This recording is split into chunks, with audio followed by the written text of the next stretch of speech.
Indicators of good governance. 1. Participation is the active involvement of all affected and interested parties in the decision-making process.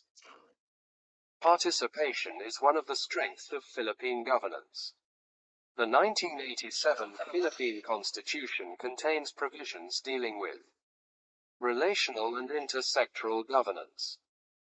The Local Government Act of 1989 was born out of the need for decentralization in Philippine governance. As such, these and other related legislations may be considered as normative standards for good governance. 2. Rule of law. In this indicator, democracy becomes essential. It demands that the people and the civil society render habitual obedience to the law. It also demands that the government acts within the limits of the powers and functions which are prescribed by the law. In the Philippines, however, this needs proper implementation and reformation, particularly among the law-making body.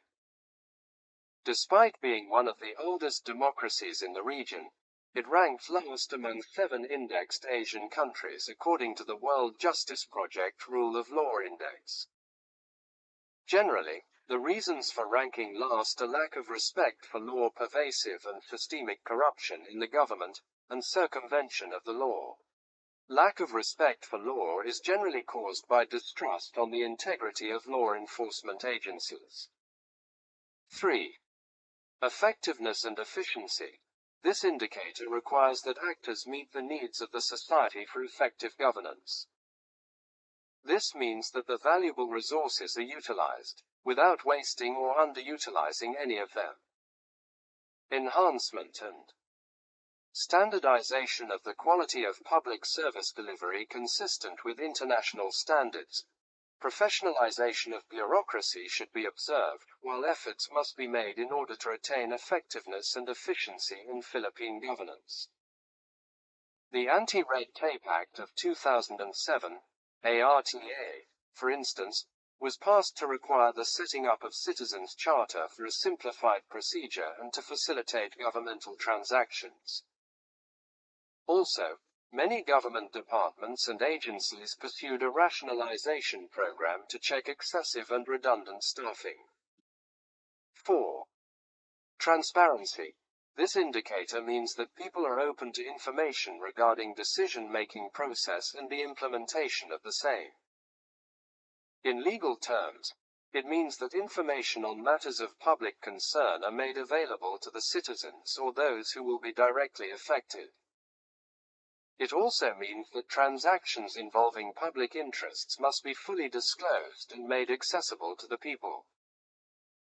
Efforts were made in pursuit of transparency in Philippine governance, and as far as the government sector is concerned, the current administration, consistent with its drive of curbing corruption, promotes honesty and integrity in public service. It has currently passed the Freedom of Information Bill and other related legislations, as well as intensified people's engagement in local governance. Transparency in budget and disbursements are, however, still far from being substantially implemented. 5. Responsiveness means that institutions and processes serve all stakeholders in a timely and appropriate manner. It also means that actors and structures of governance easily give genuine expression to the will or desire of the people. Some of the important efforts made to attain responsive governance in the Philippines are decentralization, creation of Citizens' Charter in all frontline agencies, as required by ARTA, and gender sensitivity programs.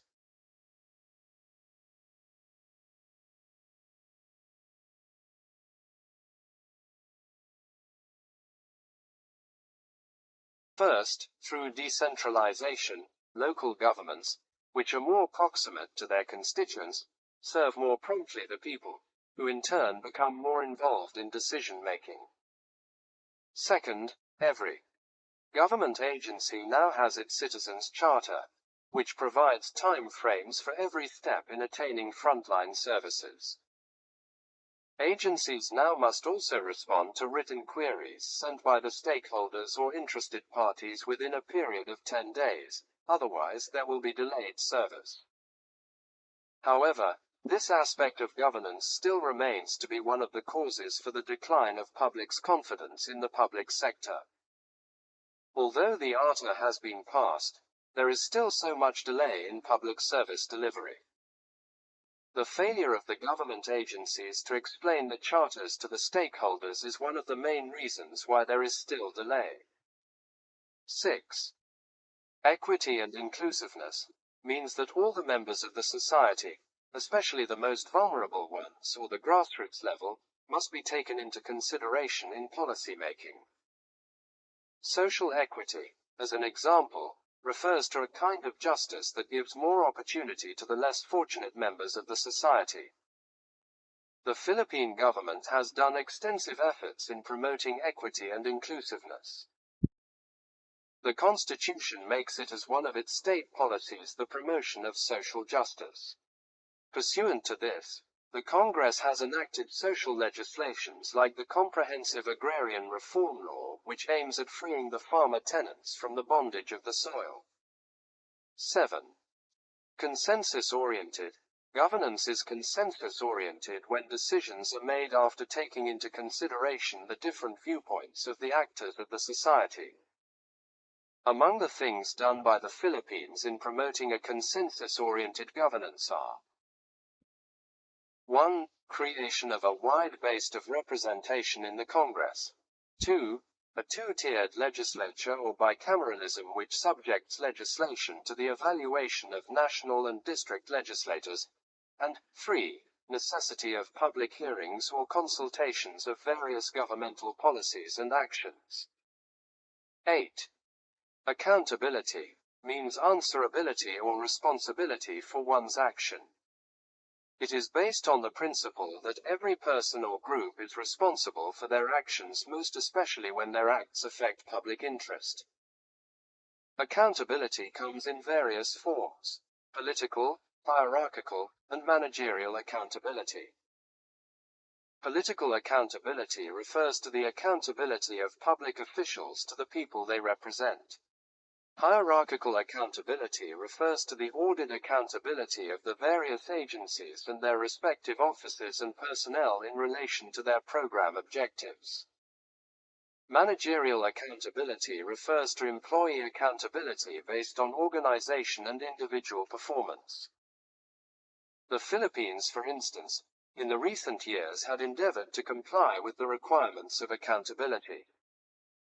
It had taken action to initiate political accountability so as to hold answerable erring public officials involved in graft and corruption and for acts contrary to the mandate of the Constitution. It had also strengthened parliamentary scrutiny through legislative investigations and creation of special committees exercising oversight functions. The office of the Ombudsman, considered as the public watchdog, has become consistently active in investigating and prosecuting graft and plunders cases.